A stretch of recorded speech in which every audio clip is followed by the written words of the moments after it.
영상 보여주셔서 고맙습니다. 우리 하나님의 말씀 마태복음 1장 18절에서 21절까지 말씀 같이 읽겠습니다. 예수 그리스도의 나심은 이러하니라. 그의 어머니 마리아가 요셉과 약혼하고 동거하기 전에 성령으로 잉태된 것이 나타났더니 그의 남편 요셉은 어려운 사람이라. 그를 드러내지 아니하고 가만히 끊고자 하여 이 일을 생각할 때에 주의 사자가 현명하여 이르되 다윗의 자손 요셉아 내 아내 마리아 데려오기를 무서워하지 말라. 그에게 잉태된 자는 성령으로 된 것이라. 아들을 낳으리니 이름을 예수라 하라. 이는 그가 자기 백성을 그들의 죄에서 구원할 자이시니라 하니라. 아멘.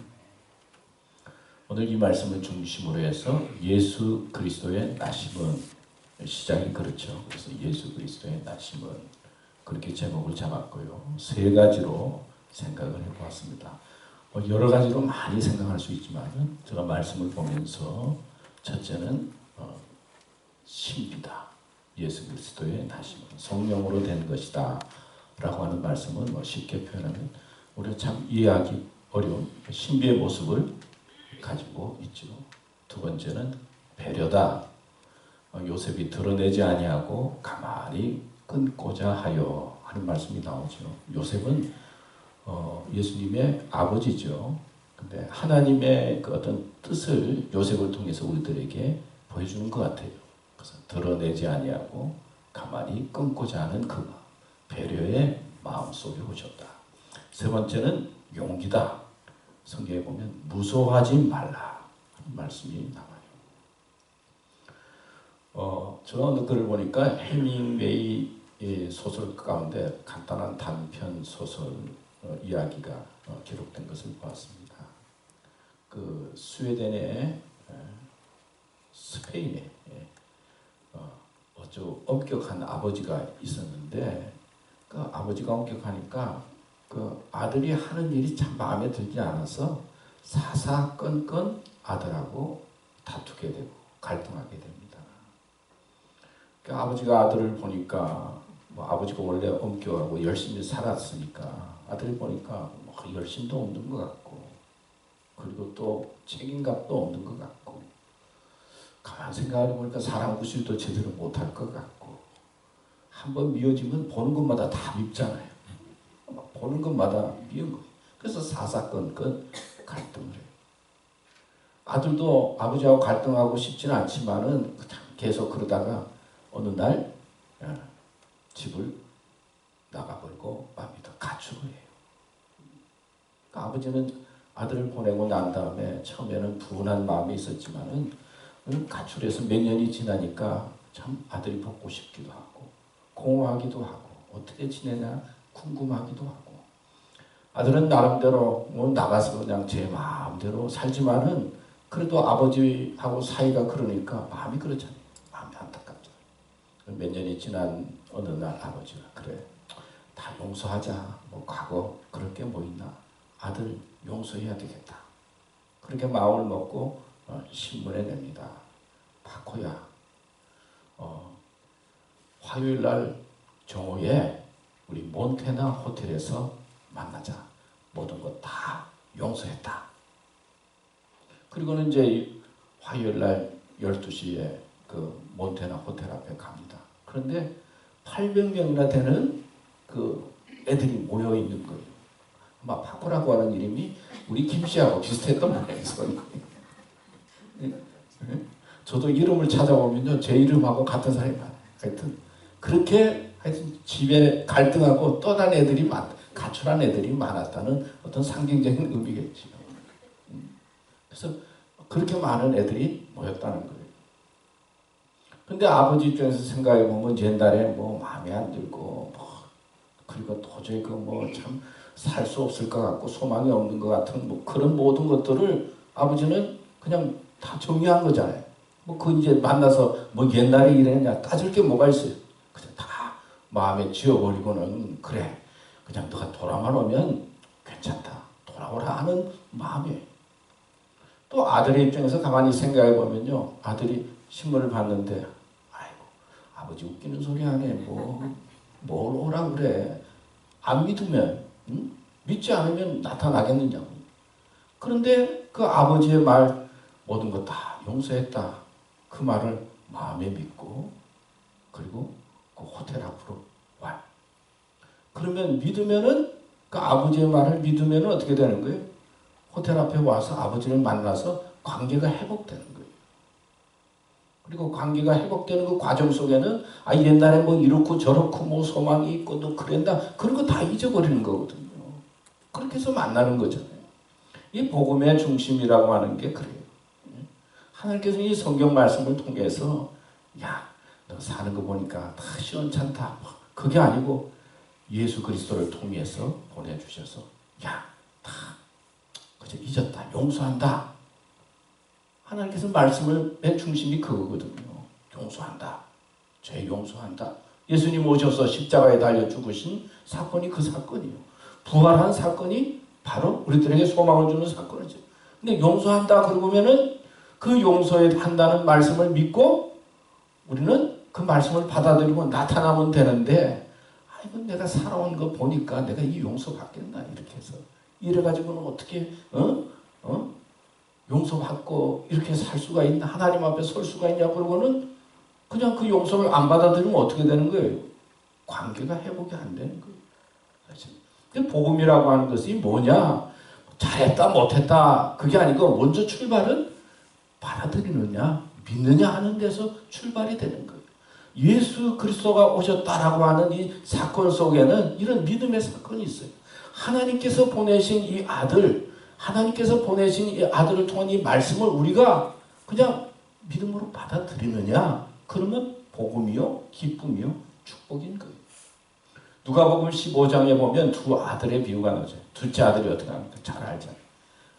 재산 돈깃을 다 받아가지고 그리고 돈 있으니까 나가서 마음대로 쓰다가 또 그런 애들이 돈이 잘 떨어지는 거예요. 원래 쓰면은 착실한 애들은 돈도 잘 안 떨어지고 나가지도 않는데 이 돈 받아가지고는 다 쓰고는 그 다음에는 흉년이 드니까 돼지 치는 데 가서 그 지형 열매를 먹다가 내가 아버지께 돌아가면 그래도 먹을 거라도 제대로 먹을 텐데 그러면서 아버지에게 돌아오고 싶은 마음이 생겨서 아버지에게 돌아가잖아요.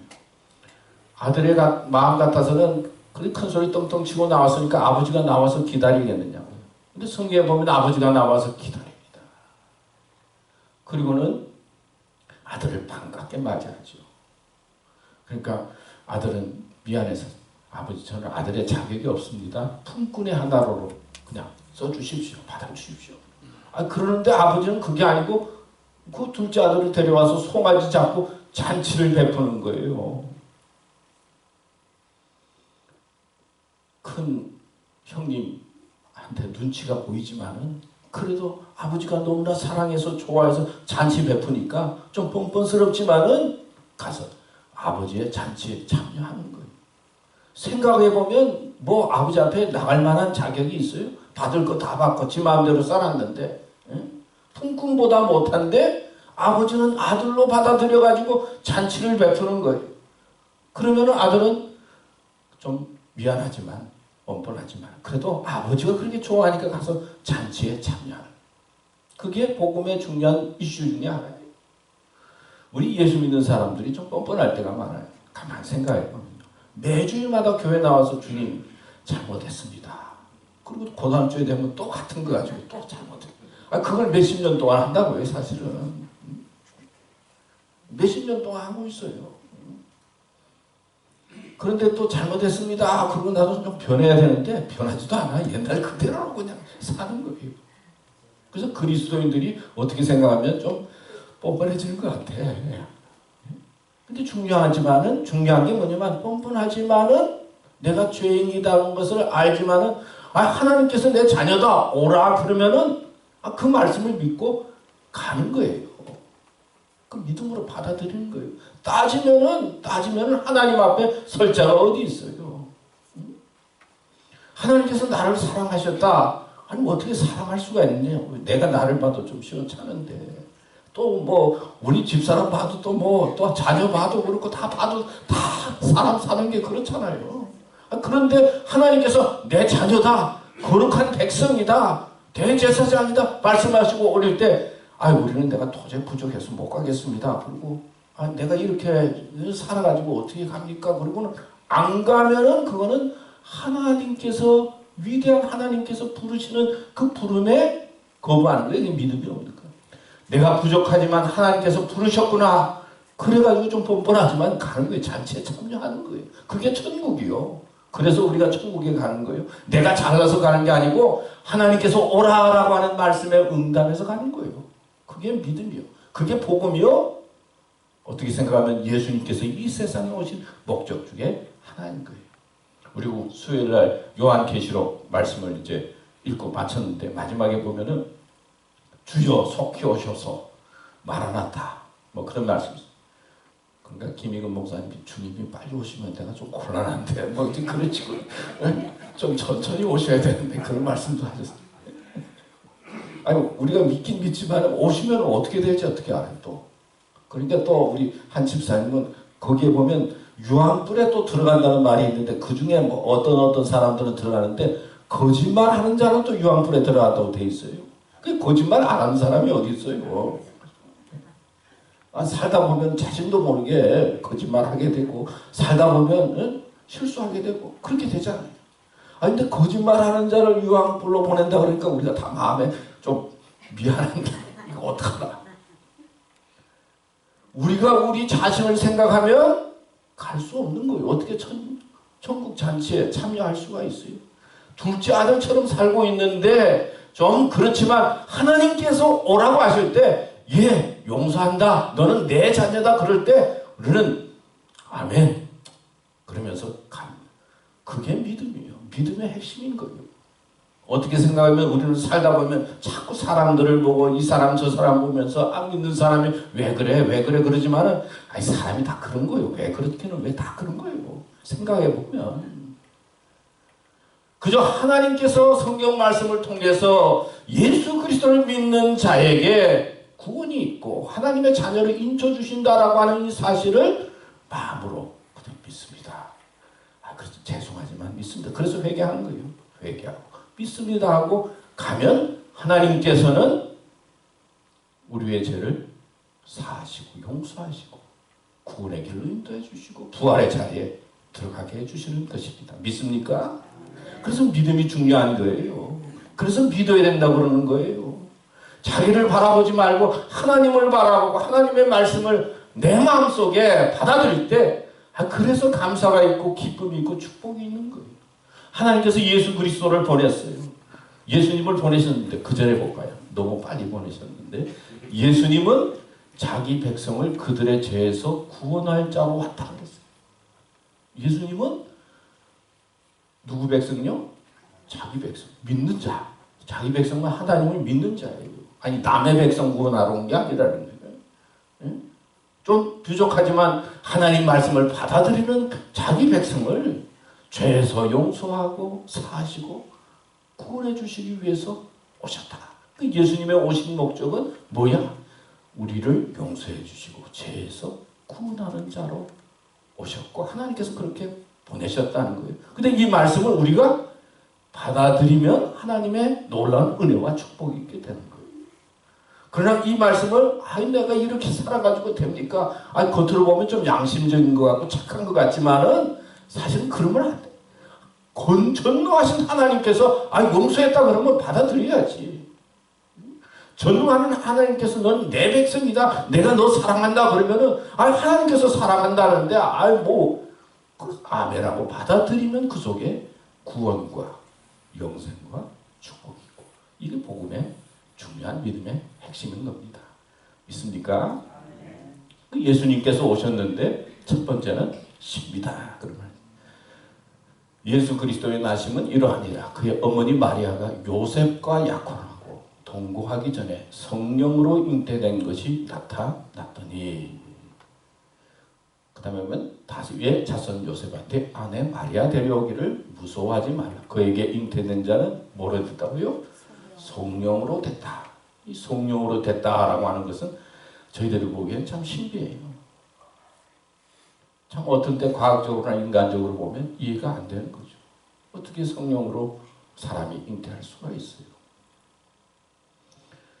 그래서 이제 그 버클리 신학대학에서 이제 사람들에게 설문조사를 했대요. 언제인지는 모르겠어요. 했는데 마리아가 동정녀 처녀의 몸에서 예수님을 낳았다는 것이 믿어지느냐 그랬더니 침례 교인들은 한 30몇 %가 안 믿어진다 그랬다. 장로 교인들은 46%인가 40몇 %가 큰 가까이 안 믿어진다. 감리교인들은 66%인가 감리교인가 조금 자유스러워. 60몇 %가 자기들 안 믿어진다. 그러니까 교회는 다니지만 이 하나님의 말씀을 이렇게 전할 때 교회는 다니고 신앙생활을 하지만은 어떻게 아가씨가 아기를 낳을 수 있느냐? 도저히 받아들일 수가 없다는 거죠. 어느 목사님이 교인을 데리고 이제 예수님께서 처녀 마리아의 몸에서 났습니다. 하니까 교회 나온 사람이 그걸 어떻게 믿을 수가 있습니까? 어떻게 그게 가능합니까?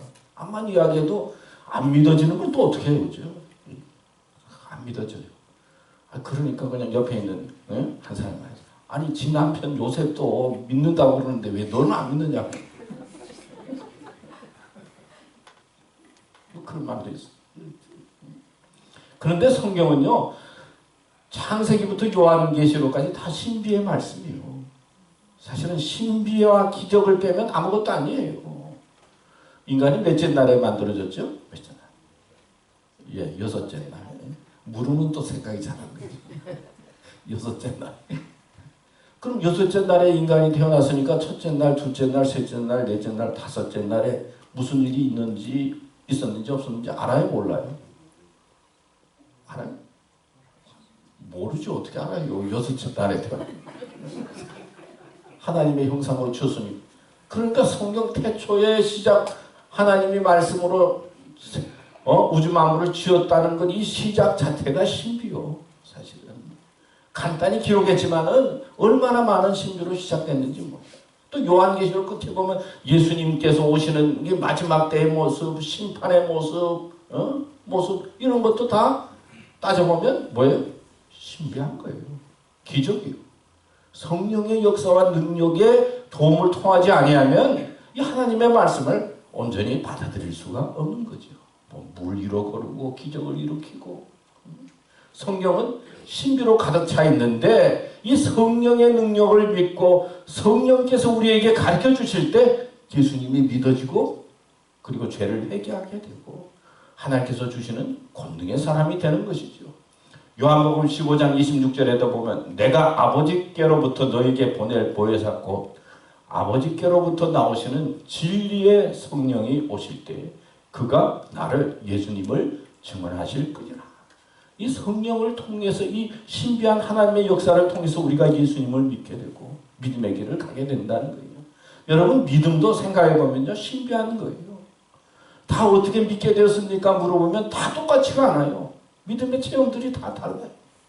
그런데 믿어지는 것이 성령의 역사인 거예요. 성탄 전야에 이제 발표를 하고 있었어요. 그러니까 발표를 하고 있는데 어떤 그 고등학교 여자 고등학교 학생이 나와서 개그 흉내를 내는데 개그만 흉내를 하는데 너무 잘하는 거예요. 그래서 사람들이 막 웃어요. 이 사람들이 좀 웃으면요 마음이 어떻게 좀 풀어지거든요. 그러니까 여기 앉아 있던 집사님이 옆사람 보고 이야기하기를 마음이 풀어져서 쟤는 웃기는 줄 아는데 왜 이렇게 얼굴이 못생겼어요. 그랬더니 그 옆에 있던 그 집사님 집사님 제 딸입니다. 그 얼마나 큰 실례입니까? 아이고 죄송합니다. 제가 이렇게 실수를 했습니다. 그랬더니 그 어머니가 하는 말, 실수는 제가 했죠. 제가 큰 실수. 내가 저런 딸을 낳을 줄은 어떻게 알겠어요? 생각해보면요, 우리 자녀 낳는 것도 다 이게 신비한 거예요. 어떻게 저렇게 낳는지도 모르겠어요. 응? 어떻게 또 이 사람을 만났는지도 하여튼 모든 게 예수님이 처녀의 몸에서 났다는 것만 신기 아니라 우리 살아가고 있는 삶을 가만히 살펴보면 그게 다 신비요. 아니 어떻게 그렇게 닮아서 나왔는지. 그리고 꼭 잘하는 것들은 어머니가 자기 닮았다고 해요. 못하는 것은 꼭 남편 닮았다고. 자녀들이 생긴 것도 그렇고 살아가는 것도 보면요, 다 이게 신비요, 사실은. 우리가 과학적이고 이성적이고 살아가는 것 같지만은 가만히 살펴보면 다 하나님의 신비 속에 살아가는 거예요. 근데 그 많은 신비와 믿어지지 않는 많은 사건 속에서 성령님께서 예수님을 내 마음에 믿게 한다. 그래서 내가 하나님의 자녀가 되고 하나님의 사람이 된다는 것이 얼마나 큰 은혜요, 축복인 것을. 그래서 감사하게 되고 믿음 생활이 좋고 은혜 받아서 사는 거예요. 이번 성탄의 계절에 신비한 일들이 많이 있겠지만은 하여튼 예수님을 여러분들의 마음속에 잘 성령을 통해서 오시고 예수님 통해서 주시는 기쁨 속에 사는 삶이 되시기를 축원합니다. 두 번째는 배려다. 성경 말씀에 보면 예수 그리스도의 나심은 이러하니라. 그의 어머니 마리아가 요셉과 약혼하고 동거하기 전에 성령으로 잉태된 것이 나타났더니 그의 남편 요셉은 의로운 사람이라. 그를 드러내지 아니하고 가만히 끊고자 하여 그랬습니다. 이 요셉은 사실은 아내를 데려와야 되는데 아내가 임신했다는 이야기를 듣고 이제 해결을 하는데 요셉이 의로운 사람이라고 그랬어요. 의로운 사람은 하나님도 공의롭잖아요. 의로운 사람은 어떻게 돼요? 밝혀야 되거든요. 근데 어떻게 의로운 사람인데 그를 드러내지 아니하고 가만히 해결하는 거예요. 제가 보니까 이 하나님의 마음이 그런 것 같아요. 공의로우신 하나님인데 우리가 살아가고 있는 삶의 모습을 마음에 안 든다고 다 드러내면은 어떻게 되겠어요? 여기도 드러내면 어떻게 되겠어요? 마리아가 어떻게 되겠느냐? 마리아가 뭐 돌 맞지 않겠어요? 죽임을 당하지 않겠어요? 영적으로 생각하면 죽는 거예요, 사실. 드러내면 영적으로 생각하면 다 죽는 거예요. 근데 하나님께서는 공의 하나님이지만은 드러내지 아니하고 가만히 해결하려고 하시는 하나님의 섭리를 볼 수가 있어요. 이 구원도 드러내지 않고 가만히 해결해 주시니까 구원이 있고 축복이 있는 거예요. 생각해 보면요, 부부도 그렇죠. 아니 남편 거 막 드러내고 아내 거 자꾸 드러내면 평생 어떻게 살게 되죠? 드러내면 살다가 끝나는 거예요, 사실은. 끝날 사람들 그냥 참아주고 안 드러내고 가만히 있으니까 그런 이만큼 가는 거지. 드러내면은 어떻게 되겠어요? 우리의 모습이 드러나면 아무것도 아니잖아요. 그런데 하나님께서는 요셉을 통해서 우리 믿음의 사람이 어떻게 살아야 되느냐? 이웃을 배려하고 이웃을 사랑하고 이웃의 문제에 대해서 감싸주는 마음을 갖고 위로하면서 그렇게 살아야 된다 말씀하고 있어요. 또 하나님께서 우리들에게 예수 그리스도를 통해서 죄 용서해 주셨다라고 하는 것이 복음의 핵심인데 왜 죄 용서를 그냥 해 주십니까? 왜 예수님께서 십자가에 달려서 희생 제물이 되십니까?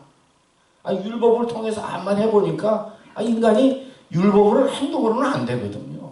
그래서 하나님께서 하시고 우리 인간의 마음을 배려해서 예수 그리스도를 통해서 하나님의 사랑으로 살도록 축복으로 이끄시는 것이 하나님의 축복이요, 은혜요. 하나님의 배려 때문에 우리가 이렇게 신앙생활을 하고 있는 거예요. 평생 밥도 안 해본 아가씨가 이제 시집을 갔어요. 그래서 귀하게 자라가지고 귀하게 자랐는지 하여튼 훈련을 제대로 안 받고 그냥 시집을 갔는데 이제 결혼해서 이제 처음에 이제 시아버지가 온다는 시어머니가 온다는 소리를 들었어요. 근데 밥을 해봤어야죠. 그래서 반찬은 뭐 이리저리 해가지고 반찬을 했는데 밥을 하는데 뭐 어떻게 해야 되는지 그냥 그런 거예요. 그래서 이제 시아버지가 와서 요즘은 하고는 다르겠죠. 야, 어떻게 밥 먹을 때가 됐냐? 그러니까 예, 들어갑니다. 그러면은 막 해가지고 했는데 뭐 제대로 안 됐어요. 아버님, 죄송합니다. 제가 밥을 하느라고 했는데 이게 밥도 아니고 죽도 아니고 무슨 밥인지 모르겠습니다. 다음번에는 제가 잘 연구해가지고 잘하겠습니다. 그럼 들었어요. 그랬더니 시아버지가 하는 말이 너는 왜 이렇게 지혜도 있냐? 나는 몸살 감기가 있어서 밥도 먹기 싫고 죽도 먹기 싫고 어떻게 하면 좋을까? 어? 그랬는데 너가 딱 맞춰가지고 이렇게 했으니 얼마나 너 참 대단하다. 그 말 한마디에 며느리가 뿅 갔어요. 그 한마디. 그리고 그 다음부터는 너무 좋아가지고 시아버지한테 잘했다고 그래요. 이렇게 배려하는 마음이 사람의 마음을 열어주게 되고, 그리고 그 사람에게 좋은 인상을 주는 거거든요. 이웃을 사랑하라, 쉽게 말하면 이웃을 배려하라는 거예요.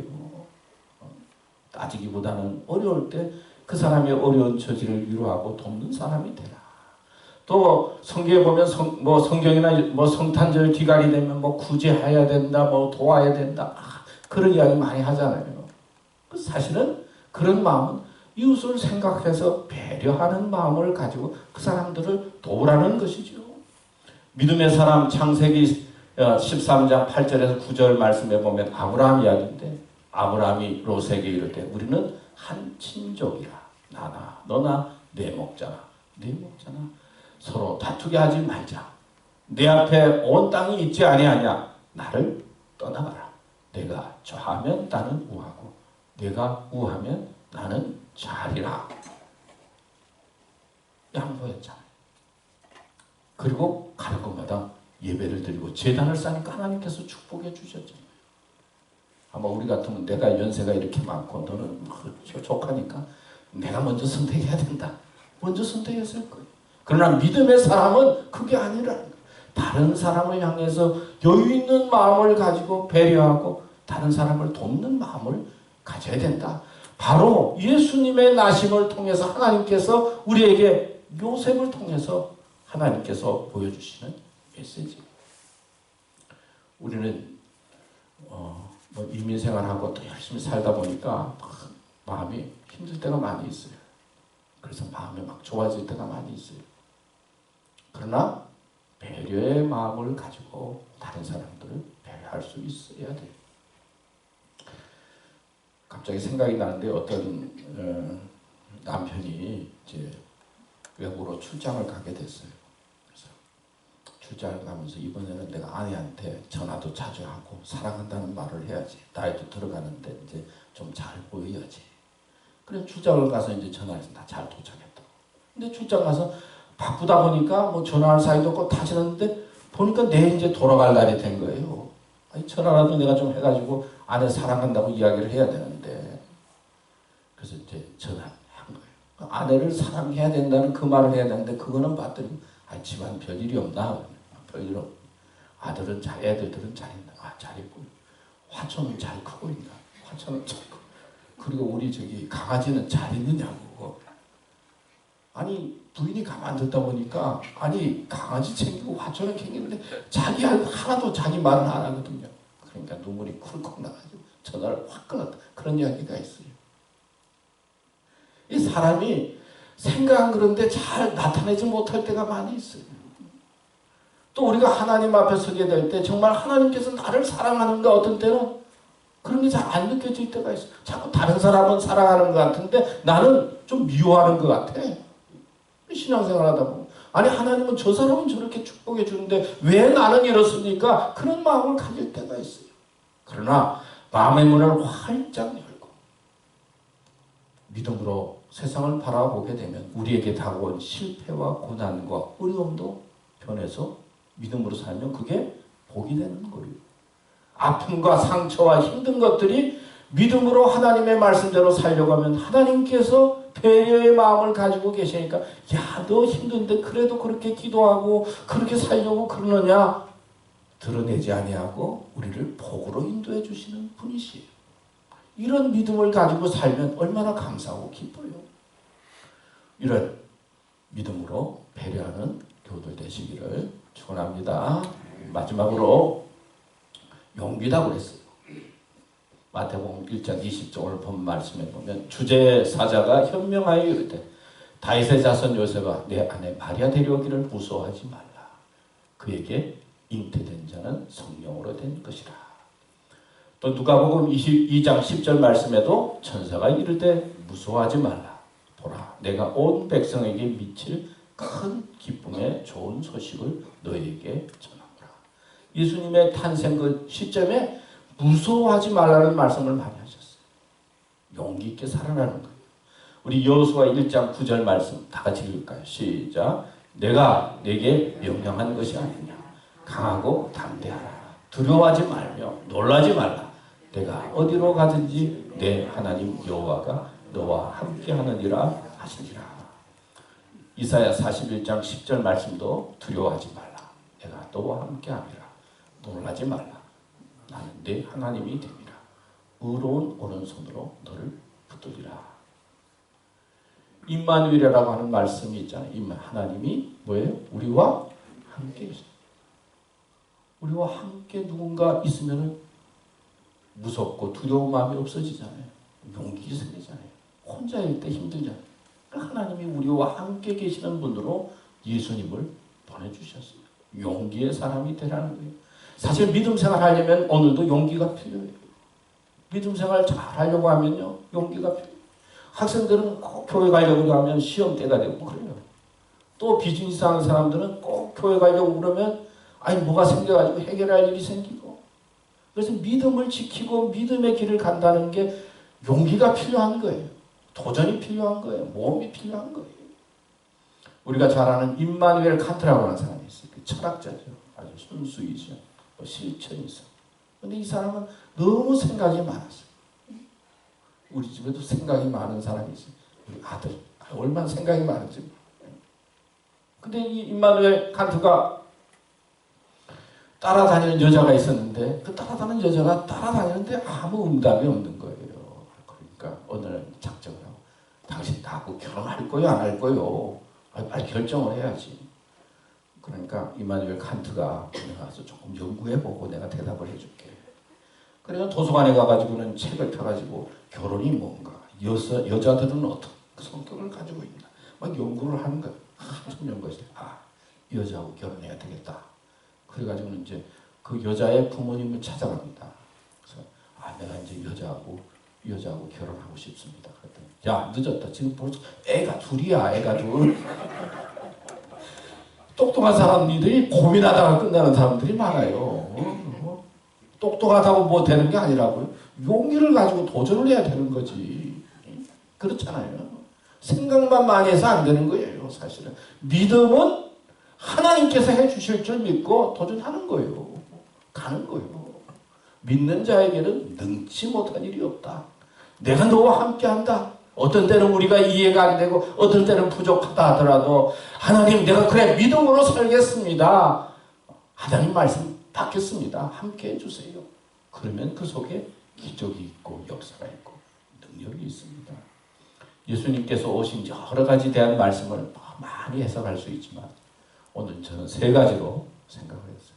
예수님께서 오신 사건은 신비의 사건이에요. 우리가 살아가는 삶 모습도 가만히 살펴보면 신비한 거예요. 하나님께서 말씀하시는 것 신비하지만 예 하고 받아들이고 응답해야 되는 것. 그게 성탄절의 의미요. 그리고 하나님께서 이렇게 배려해 주시는 모습을 생각하면서 우리도 좀 넓은 마음 가지고 배려하고 그리고 용기를 가지고 연말을 믿음으로 잘 보내는 교우들 되시기를 축원합니다.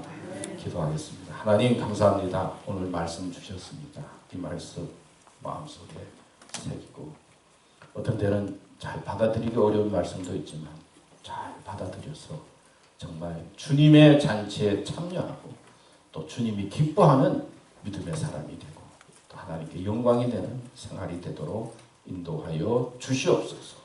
예수님의 이름으로 기도드렸습니다. 찬송가 85장입니다. 구주를 생각만 해도 내 마음이 좋고 이게 참 은혜스러운 찬송가인데요. 예수님 생각하면 참 마음이 좋아져야 돼요. 이렇게.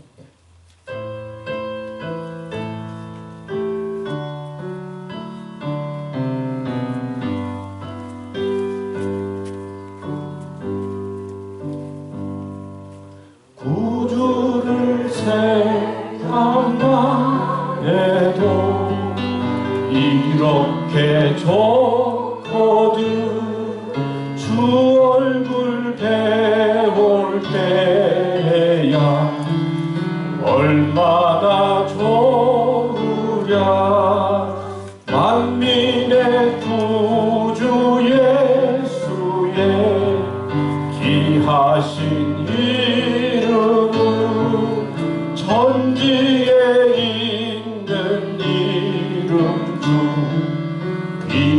할 데 없도다. 자매게 하는 자에게 소망이 되시고 구하고 찾는 자에게 기쁨이 되신다.